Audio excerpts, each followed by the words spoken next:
una crítica de este tipo.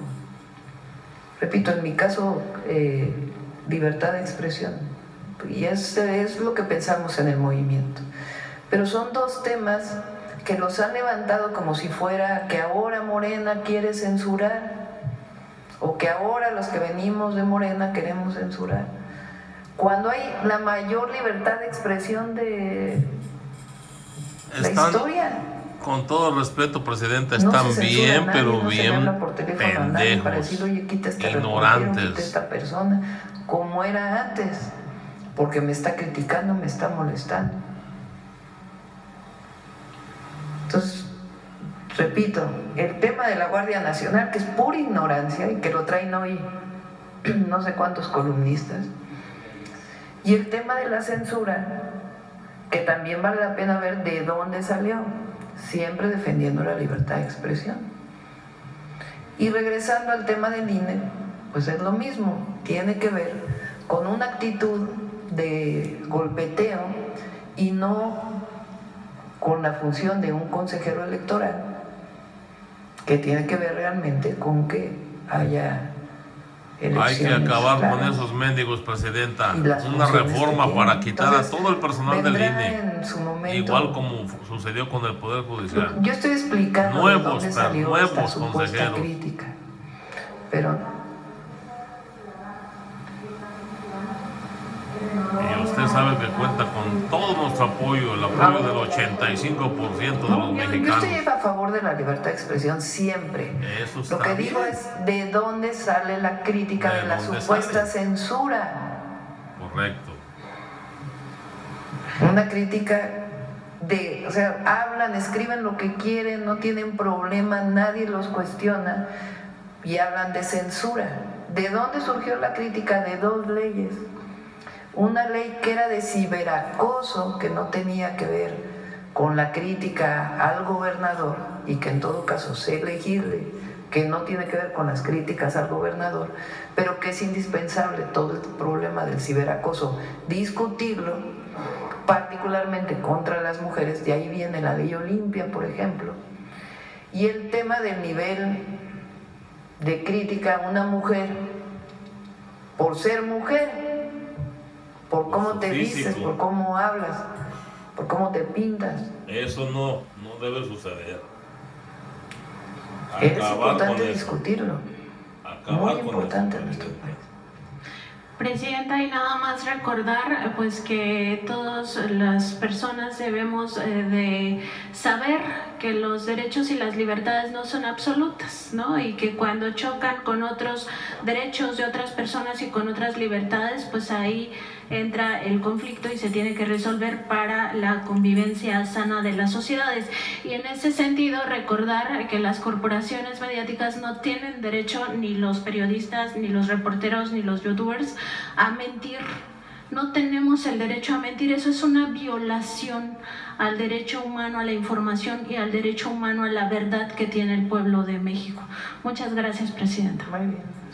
Adelante. A ver, vamos hasta allá atrás al Universal, que hace mucho que no preguntas.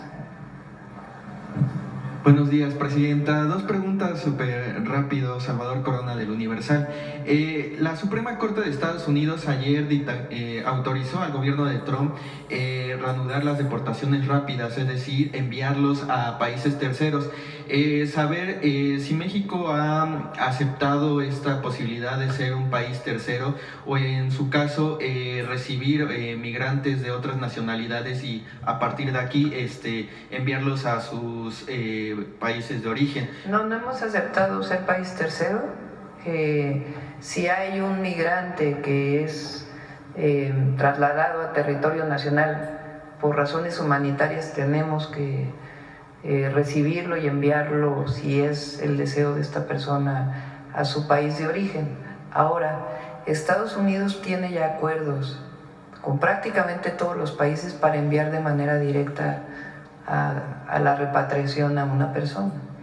Entonces no requiere del paso por México.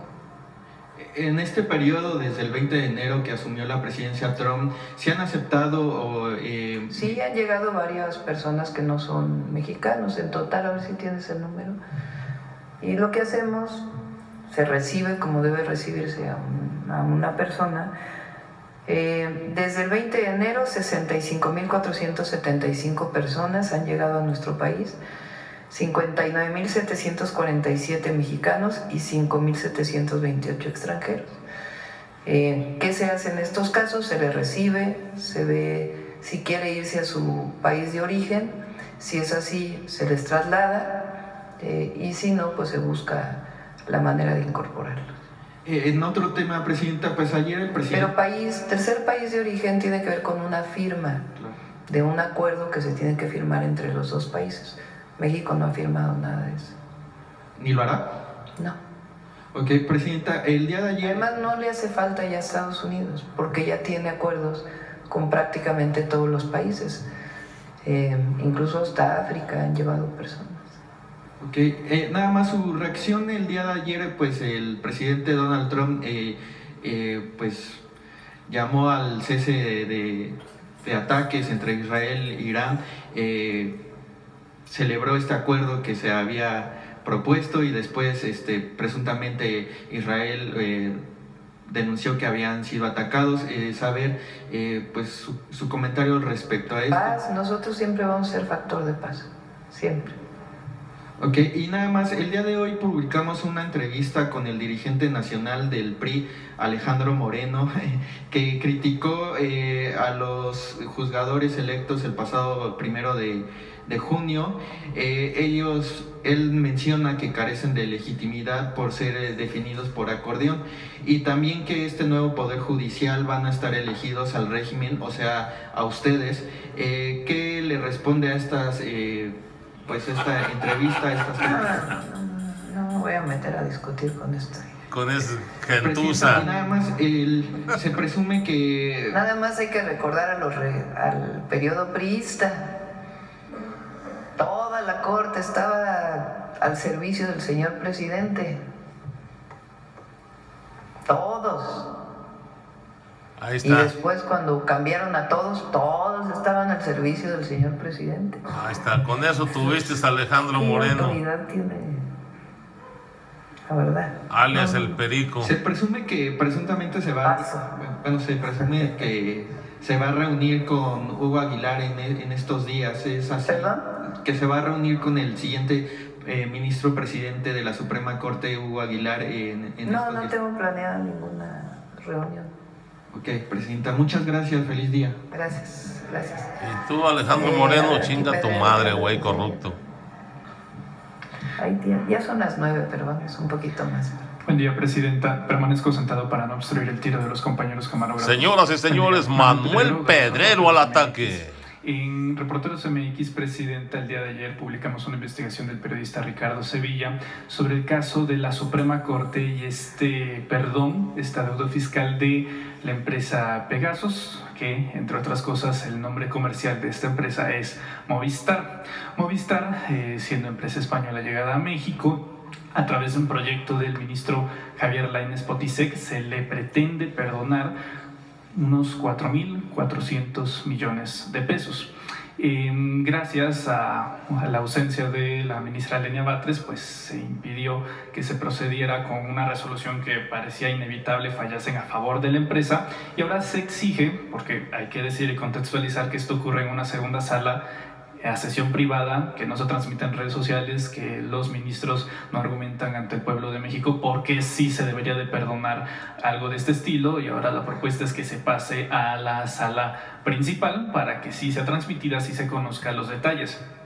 Hay una situación, Reporteros MX se hizo de documentos que comprueban que el año pasado, en mayo de 2024 para ser exactos, se le renovó la concesión a Movistar hasta el 2048.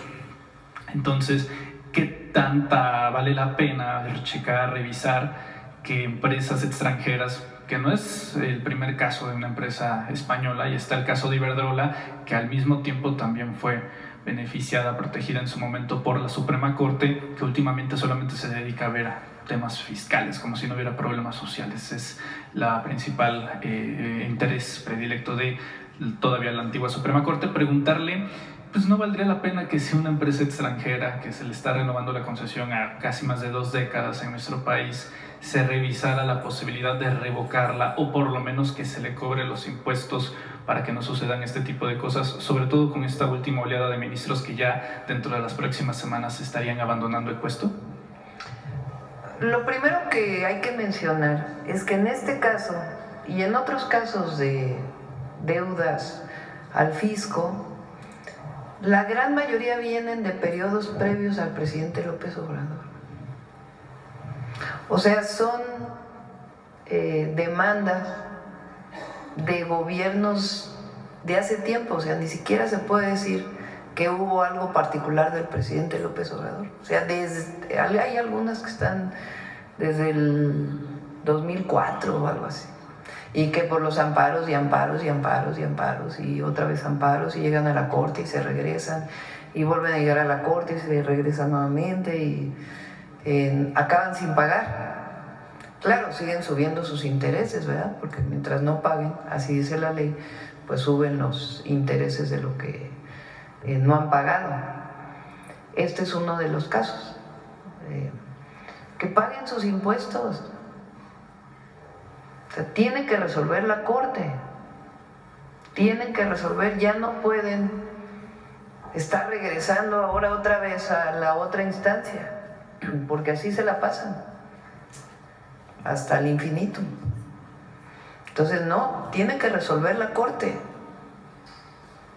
y la corte tiene que resolver de acuerdo a lo que revisen ministras y ministros a favor del pueblo de México. Entonces hay que esperar a ver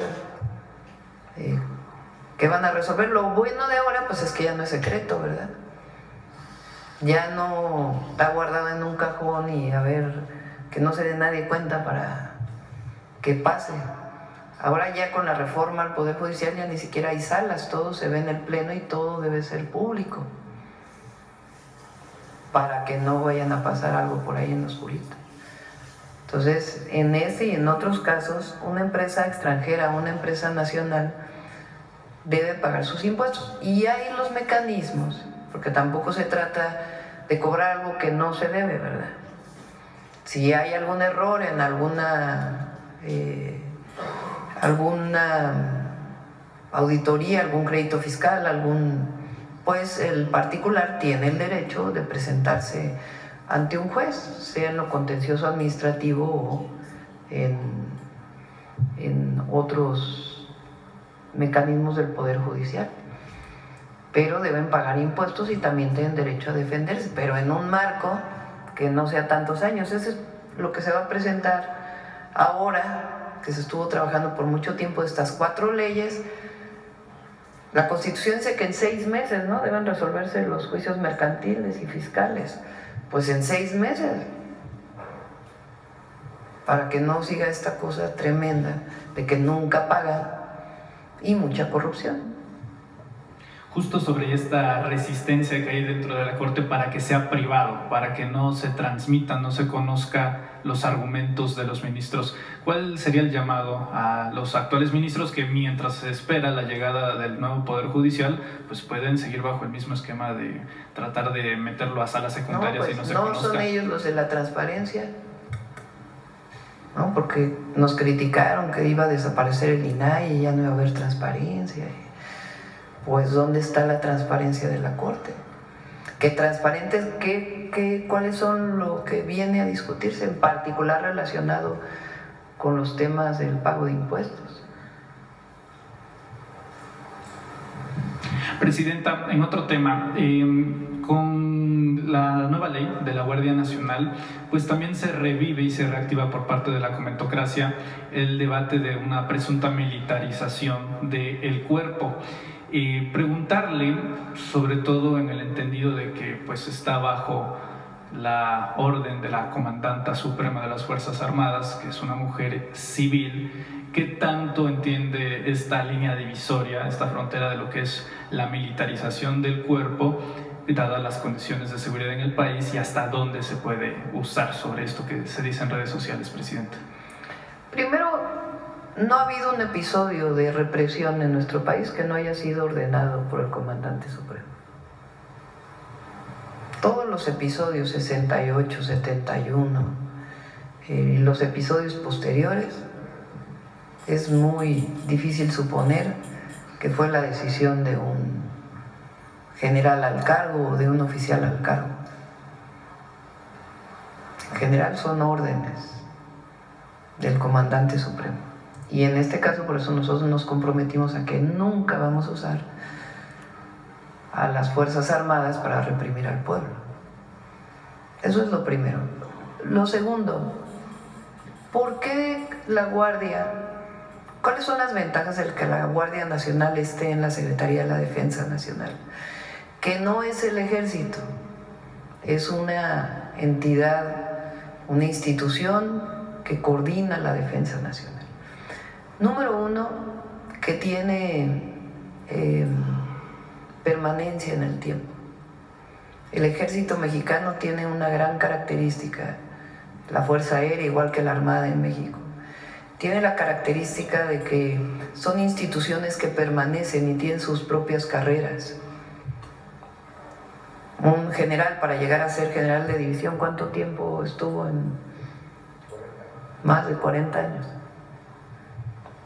Entró como soldado raso y de ahí fue creciendo hasta llegar a general de división, en una carrera perfectamente marcada, en donde cada nivel que va subiendo pues tiene que ver con sus propios méritos, que están establecidos bajo un comité.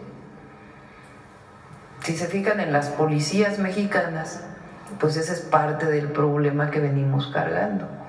Nosotros, por ejemplo, lo cambiamos en la ciudad, con sus dificultades, pero normalmente, ¿quién es el siguiente jefe? El que decide, el jefe de la policía.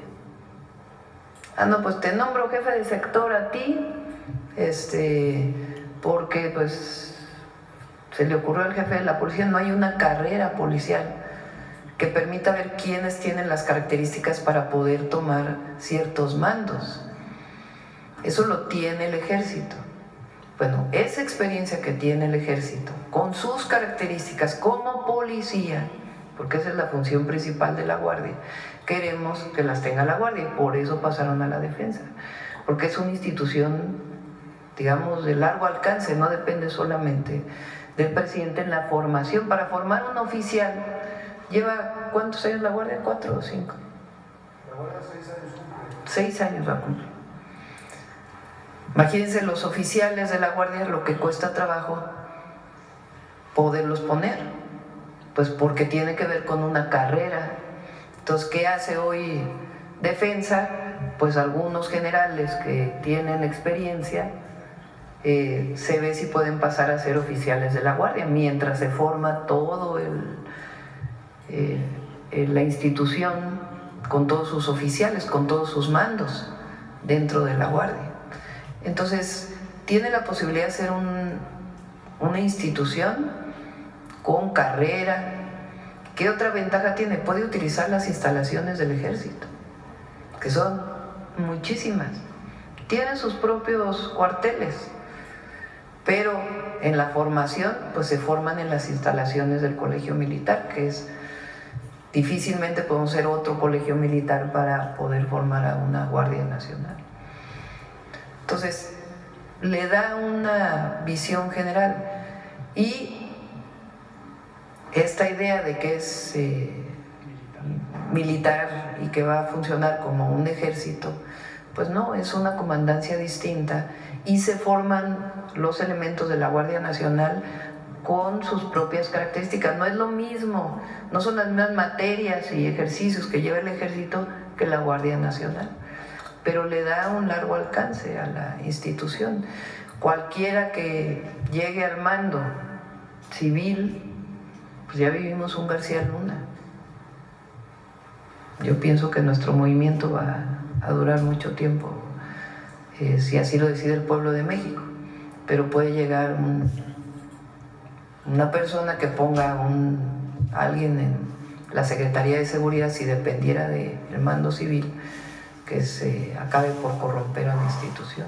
Entonces depende más del presidente o del presidente en turno. Primero, la comandante suprema pues es de todas las Fuerzas Armadas, incluida la Guardia Nacional. Y segundo, tiene su propia norma, sus propias leyes, por eso están pasando las leyes.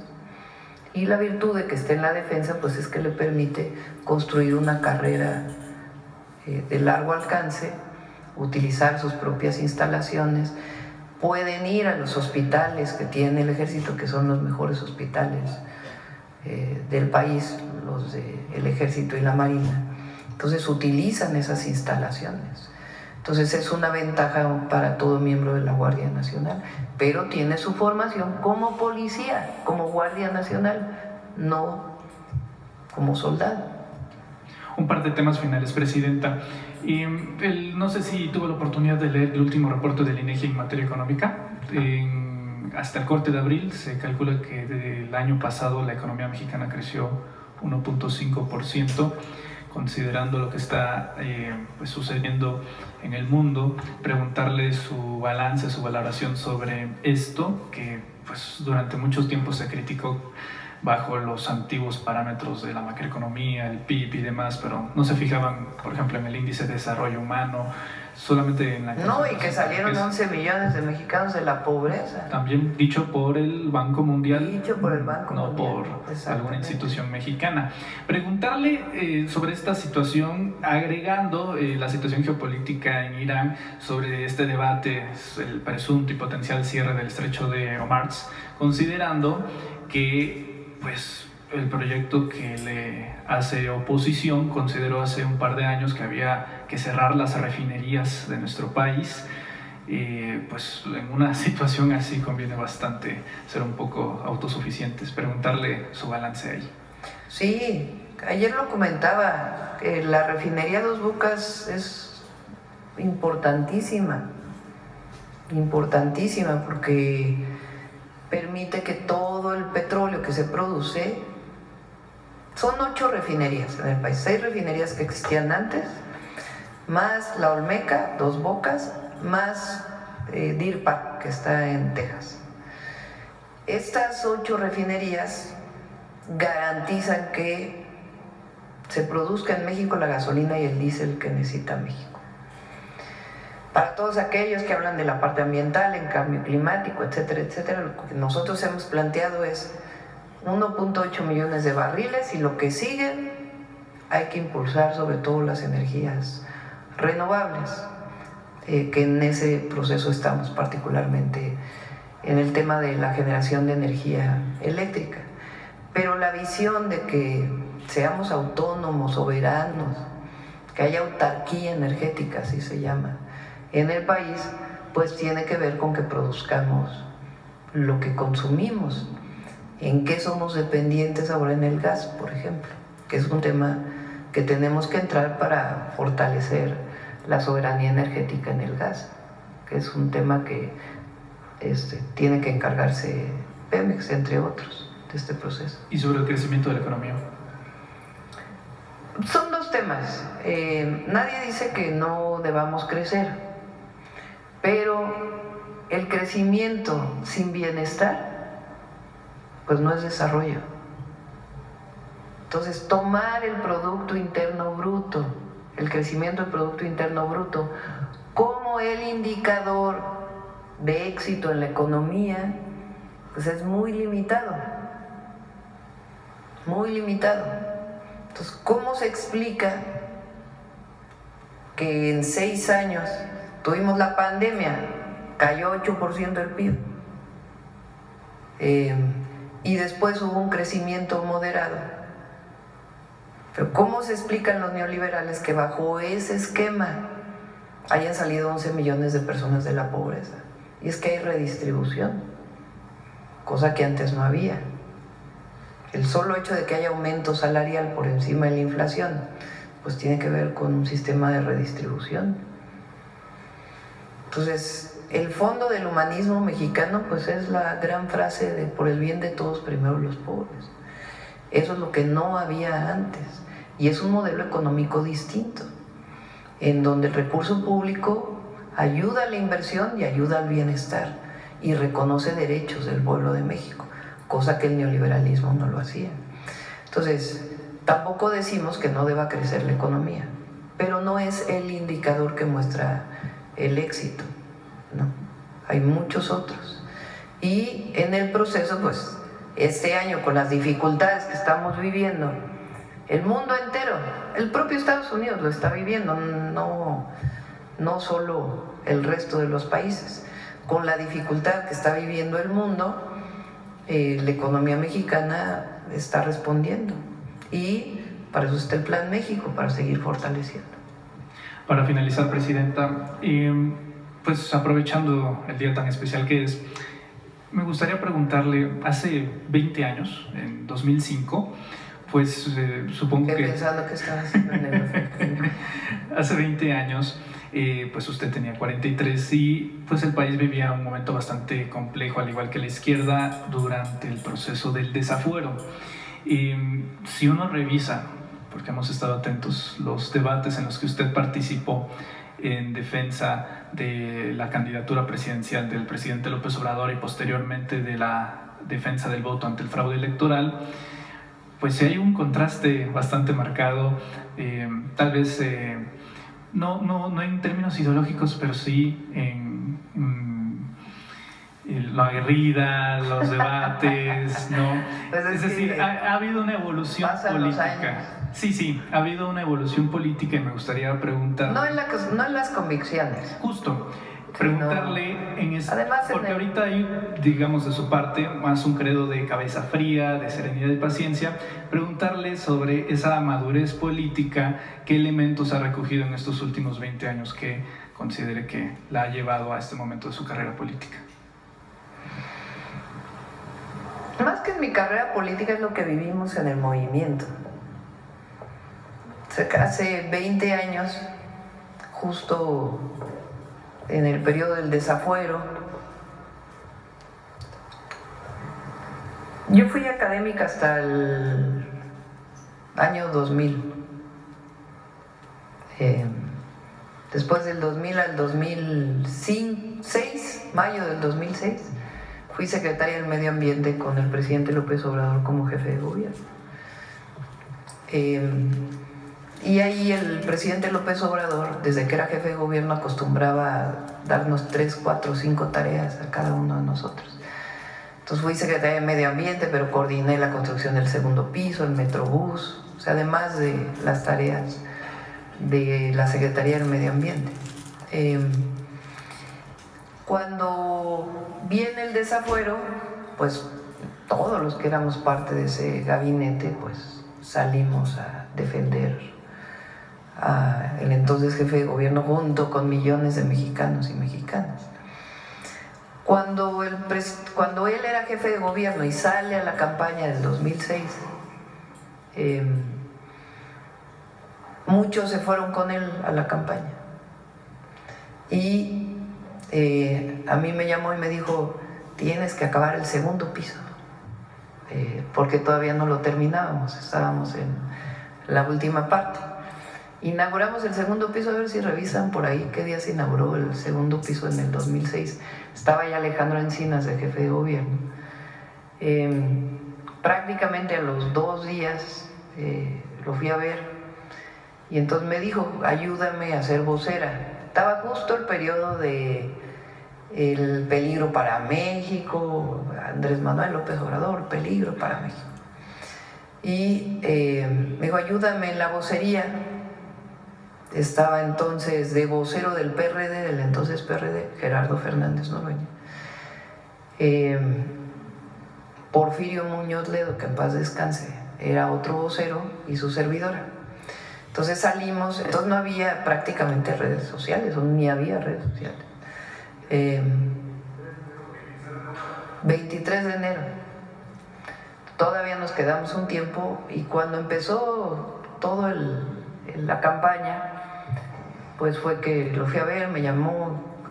Entonces me quedé de vocera en la campaña. Había debates, había un debate con Carmen Aristegui de Puras Mujeres. Estaba Rosario Green por parte de Madrazo, candidato del PRI. Estaba Josefina Vázquez Mota por parte de Calderón y su servidora por parte de Andrés Manuel López Obrador.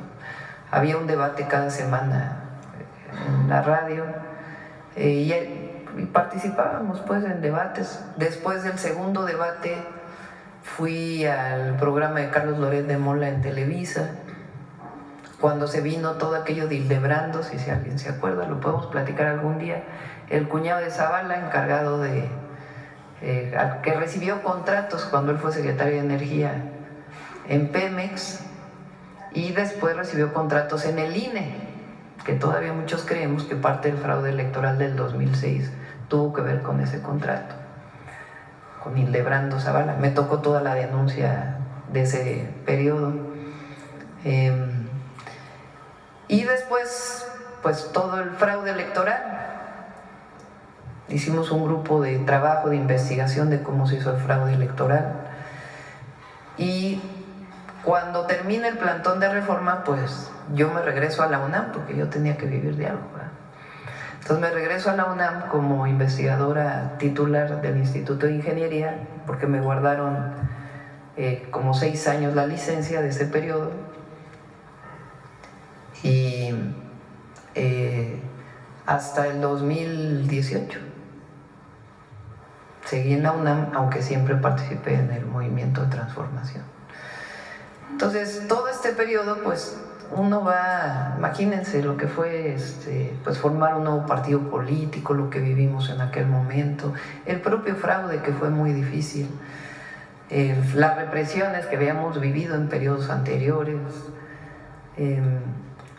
y después la elección del 2012, que también fue muy difícil, la formación de Morena, pues todo eso estuvimos ahí participando. Entonces, pues como quiera vas, se va aprendiendo en el proceso, pero no es un asunto de aprendizaje personal, sino un aprendizaje colectivo de cómo fue que llegamos al momento del triunfo del presidente López Obrador, que fue pues un momento glorioso para la historia de México. Presidenta, feliz cumpleaños. Muchas gracias. Ahorita terminamos. Ya son 9:27, ya fue mucha la historia de... Vámonos a descansar, a desayunar. Vamos a desayunar. Muchas gracias a todas y a todos. Buen día. ¿Trajeron pastel?